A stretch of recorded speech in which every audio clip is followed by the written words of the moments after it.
Good evening. Welcome to the National News Broadcast. I'm Kasuni Balachandra.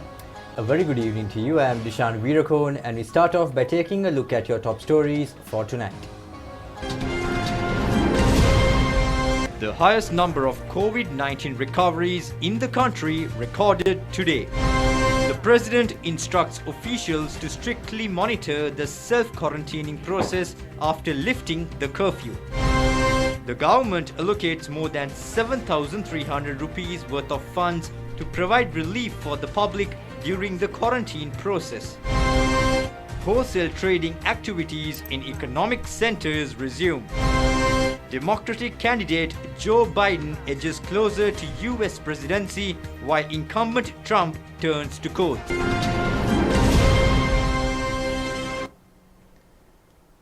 Moving on to those and other stories in detail. President Gotabaya Rajapaksa instructed the officials to strictly monitor the self-quarantine process currently underway to contain the spread of COVID-19 virus even after the curfew is lifted. President Rajapaksa issued these directives during the daily meeting with the members of the Presidential Task Force on COVID-19 prevention held at the Presidential Secretariat this morning. All the families identified as having close contacts with COVID-infected were directed to self-quarantine at their homes. Their number is close to 84,000 in 31,457 houses island-wide. In Western Province, 40,676 belonging to 13,911 families are currently undergoing self-quarantine, while paying special attention to close associates and the areas they belong to in the event infected persons found in the community, and if necessary, President advised to declare those areas as isolated. Importance of concentrating on estates and flats was discussed in length. It was decided to restrict the economic centers to wholesale trade only.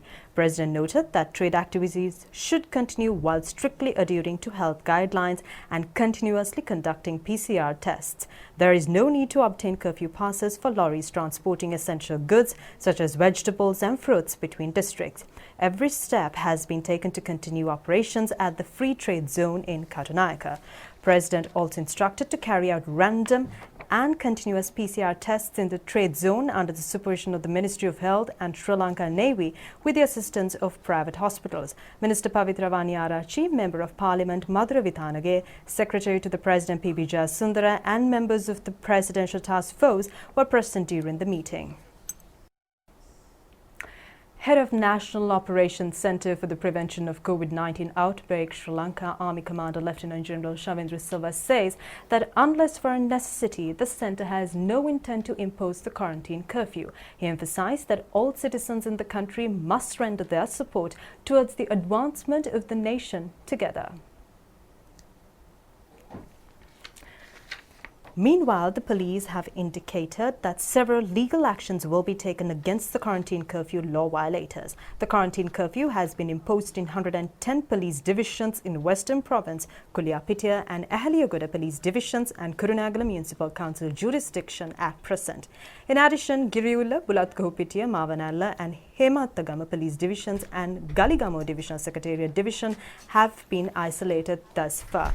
These people and Divisional Secretariat divisions were directed to isolation following the detection of COVID-19 patients.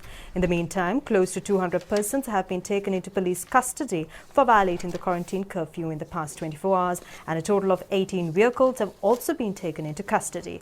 Accordingly, a total of 2,400 violators have been taken into police custody since the curfew went forced date, while a total of 356 have also been taken into custody. Further police operations are underway in curfew-imposed areas in search of curfew violators. In the meantime, fully recovered 765 COVID-19 patients were discharged from hospitals today. It is the highest number of recovered patients reported within one day. The total number of recovered patients have been risen up to 6,623. 149 COVID-19 patients receiving treatment at Pulanarva Galayal Special COVID-19 Centre have been fully recovered and discharged today. All of them were the contacts of the Paliagoda Fish Market COVID cluster. The Gamba Public Health Officer sent those COVID-19 patients to the treatment centre.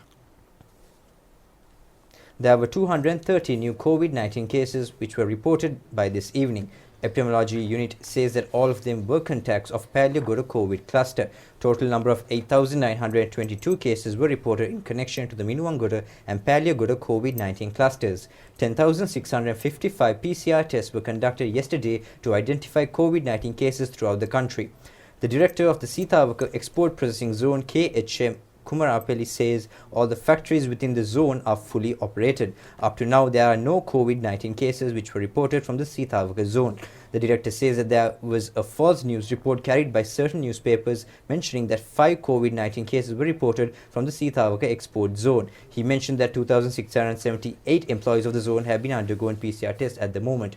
All services of the Colombo Central Mail Exchange have been temporarily suspended from today as 2 COVID-19 cases were reported from the staff of the Postal Exchange. Postmaster General Ranjit Ariyaratne stated that it was a precautionary measure to stop further infections. There were 8 COVID-19 cases which have been reported from the Valikada prison. 3 inmates, 4 female inmates and a jailer are among them. All cases were directed to Valikanda and Angoda hospitals. Another group of 132 people from quarantine centres at Puntottam in Vaunia have been concluded their period of quarantine today. They are residents of Colombo and Gampar districts.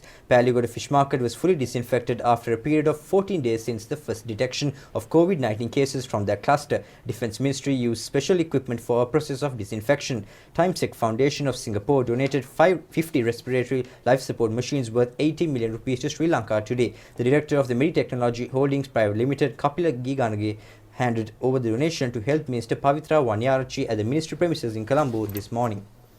A consignment of personal protective equipment and suits were donated for the use of field news crews of the Sri Lanka Rupavahini Corporation today. The donation was made under the patronage of Hospital Service Board linked to the Vipassi Buddhist Centre at the National Hospital. Venerable Raja Valle Subhuti Ther. PPE kits were handed over to Director General of the Sri Lanka Rupavahini Corporation, Ajit Naragala. Senior officers of the news division also participated on the occasion. Meanwhile, there were 5 COVID-19 related deaths from various locations of the country today. Deaths were reported from Colombo 12, Colombo 14, Colombo 15 and the Vellampity areas. All those patients were suffering from various complicated health issues.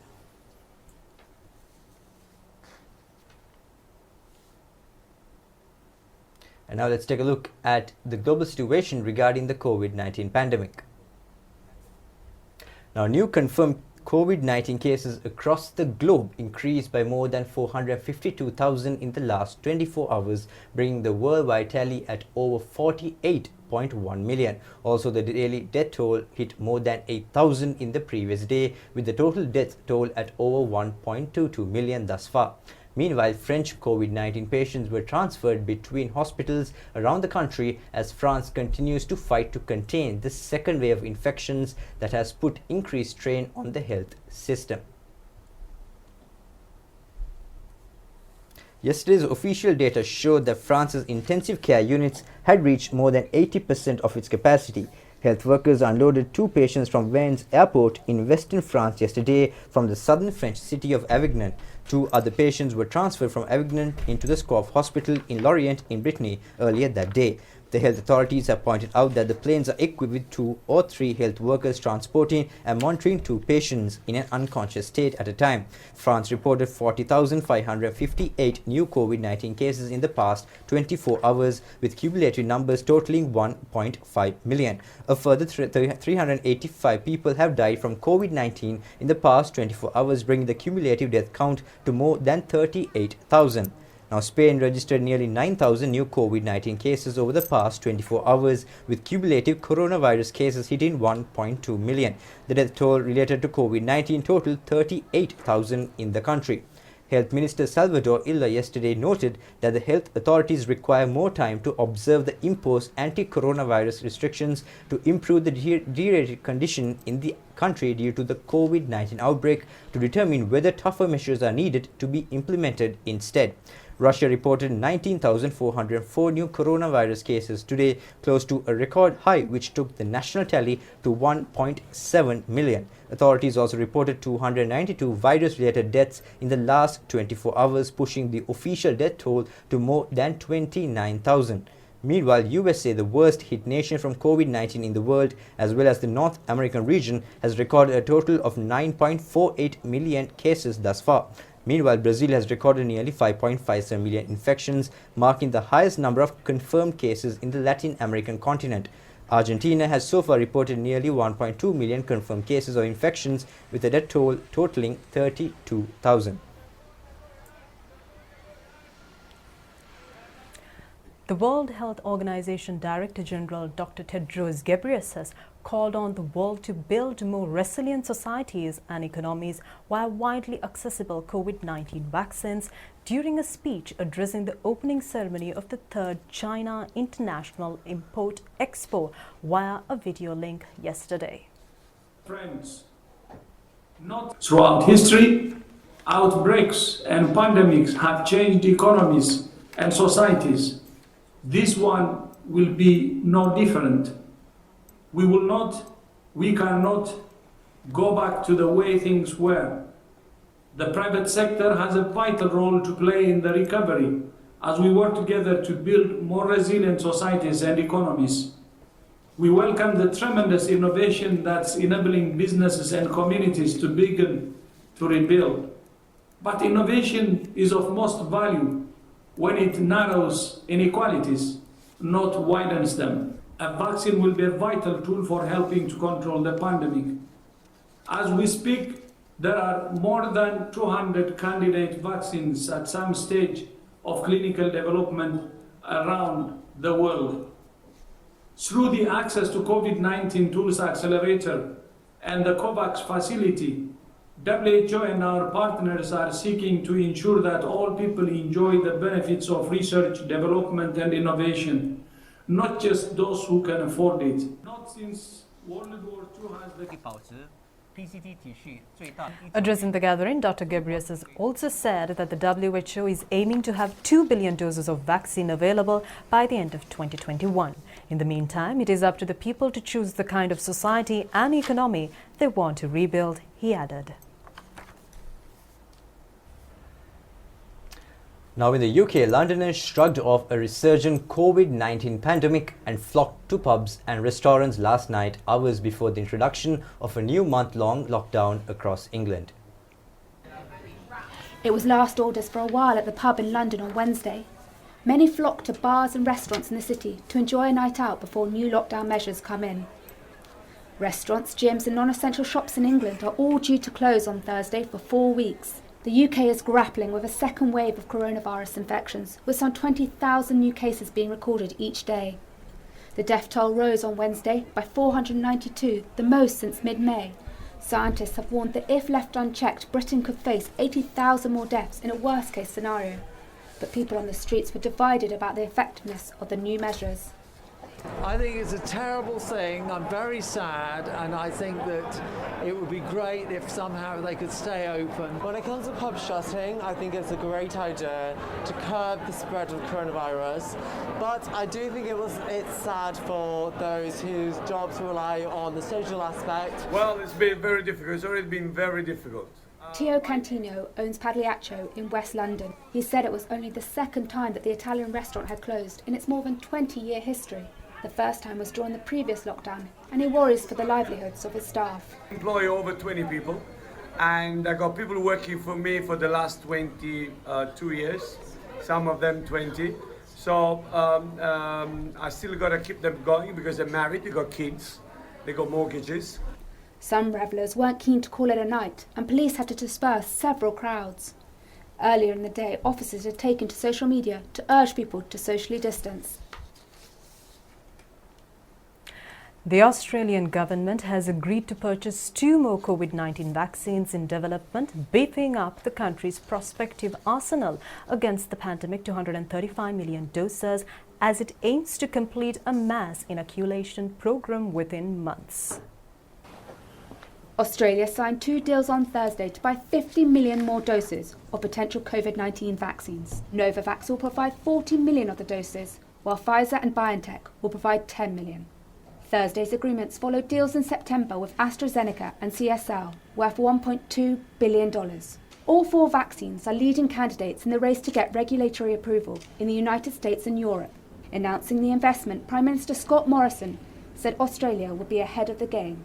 Now today we're announcing an extra $1.5 billion investment in the Novavax and the Pfizer vaccines. This adds to our overall program of over $3.5 billion that we're investing to ensure that Australians will be in the leading pack of the world as we move into the next phase of dealing with COVID-19, which is the vaccine phase. Federal Health Minister Greg Hunt added that the government was on track to roll out the vaccines from March next year. We have diversified our strategy and we have the capacity now to start vaccinating the Australian population in the first quarter of next year, which is a terrific outcome and gives us a very, very strong position internationally in access to vaccine.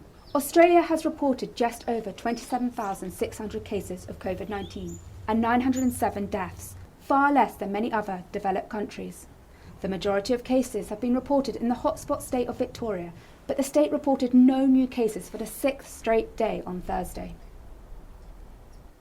And now taking a look at the tightly contested US presidential election. US President Donald Trump and his Democratic challenger Joe Biden each claim to be ahead in the US presidential election, even as the final outcome hangs on a race's edge and both sides gear up for legal action.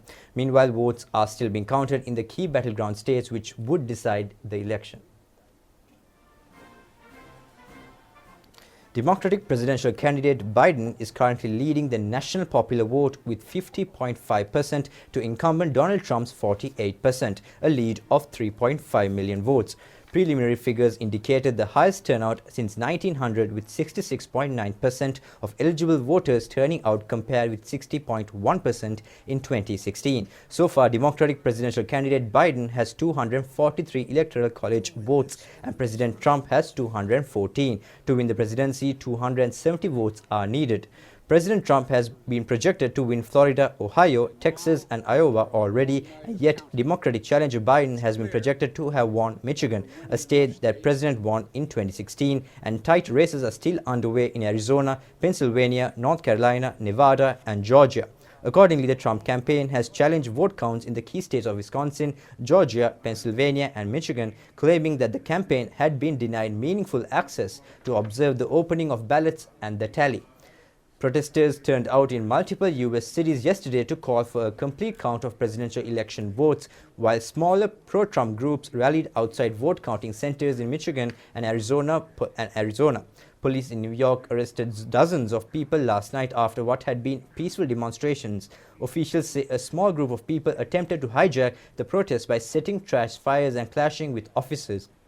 Winning all three of these Rust Belt states would hand Democratic candidate Biden victory. Meanwhile, the Republicans are merely ahead in the race for the Senate, where they have 48 seats projected compared with 47 for the Democrats, with only a few seats outstanding. The Democrats are projected to retain their majority in the lower chamber, the House, but with some key losses. With many votes still to be counted, the final outcome for both houses remains uncertain. The bitter election race was dominated by the coronavirus pandemic, which hit a new record high of 103,000 daily cases in the US yesterday. Medicinal herbal container to soak the sacred robe, also known as Katina Chivaraya, in Pandukala at the state Katina Puja ceremony was presented to Prime Minister Mahinda Rajapaksa yesterday. Subsequently, the medicinal herbal container was handed over to State Minister Dayasiri Jayasekara. The preparation of the Katina Chivaraya will be directed by State Ministry of Batik, Handloom and Local Apparel Products. This is the first time a Katina Puja ceremony will be held under the stated patronage after the era of King Parakramabahu II, and Prime Minister Mahinda Rajapaksa invoked blessings from the medicinal herbal container and wished for the betterment of the Buddha Sasana. The ceremony will be held on November 7th and 8th at the historic Somavati sacred site. And now the Ratana Sutra has been recited in temples across the country to invoke blessings on the country and to wish good health for the people around the world in the backdrop of the COVID-19 pandemic. Accordingly, a Ratana Sutra chanting was organized at the historic Minisavatia temple in Anuradhapura yesterday. It was held under the guidance of Chief Incumbent of the temple, Venerable Itala Vatunuvave Yanathilaka Thera. Recitation of the Mahasamaya and the Ratana Sutra is currently underway at the Sri Sudarshana Ramaya temple in Horape, Ragama at present. It is significant that the temple has undertaken this task since the COVID-19 outbreak began in the country. The program has been conducted under the guidance of Chief Incumbent of the temple, Venerable Godagama Anuradhamma Thera.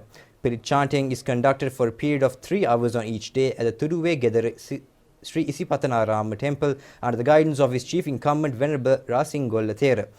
Recitation of the Ratana Sutra was commenced at the Jayasumanarama Mahavihara in Trincomalee yesterday under the guidance of his Chief Incumbent, Venerable Trikunamale Yana Kirti Thera. The government has taken measures to extend funds worth more than 7,300 million rupees to district secretaries to provide reliefs for the public within the quarantine process. Divisional officers have said that the distribution of the reliefs to the relevant families is currently being carried out successfully. Government has allocated these funds to extend to 5,000 rupee worth relief allowance for low-income earning families in quarantine curfew imposed areas and to provide a concessionary package for the families directed to self-quarantine in their own residences. Accordingly, steps have been taken to allocate 2,721 million rupees worth funds for the Gampaha district, 2,333 million rupees for Colombo district and 1,310 million rupees for Kalathara district to distribute the 5,000 rupee worth relief allowance for the affected families. In addition, 469 million rupees have been allocated for Kurunegala district, while 128 million rupees have been granted to Batiklu district to extend the 5,000 rupee worth relief allowance. Accordingly, the government has already allocated 6.9 billion rupees for the distribution of the 5,000 rupee worth relief allowance at present.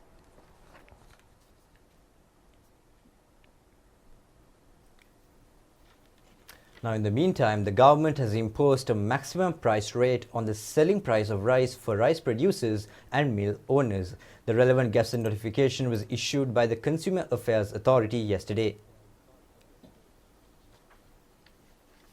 Accordingly, the maximum price rate of 1 kilogram of white or red kaklu samba and boiled white and red kaklu samba is fixed at 94 rupees. The maximum price rate of 1 kilogram of boiled white and red nadu is at 92 rupees. The maximum price rate of 1 kilogram of white or red kaklu rice is at 89 rupees. Under the subsection 5 in section 25 of the Consumer Affairs Authority Act No. 9 of 2003, any producer or mill owner is prohibited to sell, exhibit and present rice beyond the stipulated maximum price rate of the commodity. Meanwhile, stocks of fruits and vegetables have been issued to buyers at the Narayanpeta, Rathmalana, Bokundara and Dambulla economic centres at present. Both farmers and traders were unable to engage in business activities due to the closure of economic centres amid the prevailing situation in the country. And that's a wrap of tonight's Primetime News, and until we meet again next time, do take care and good night. Good night.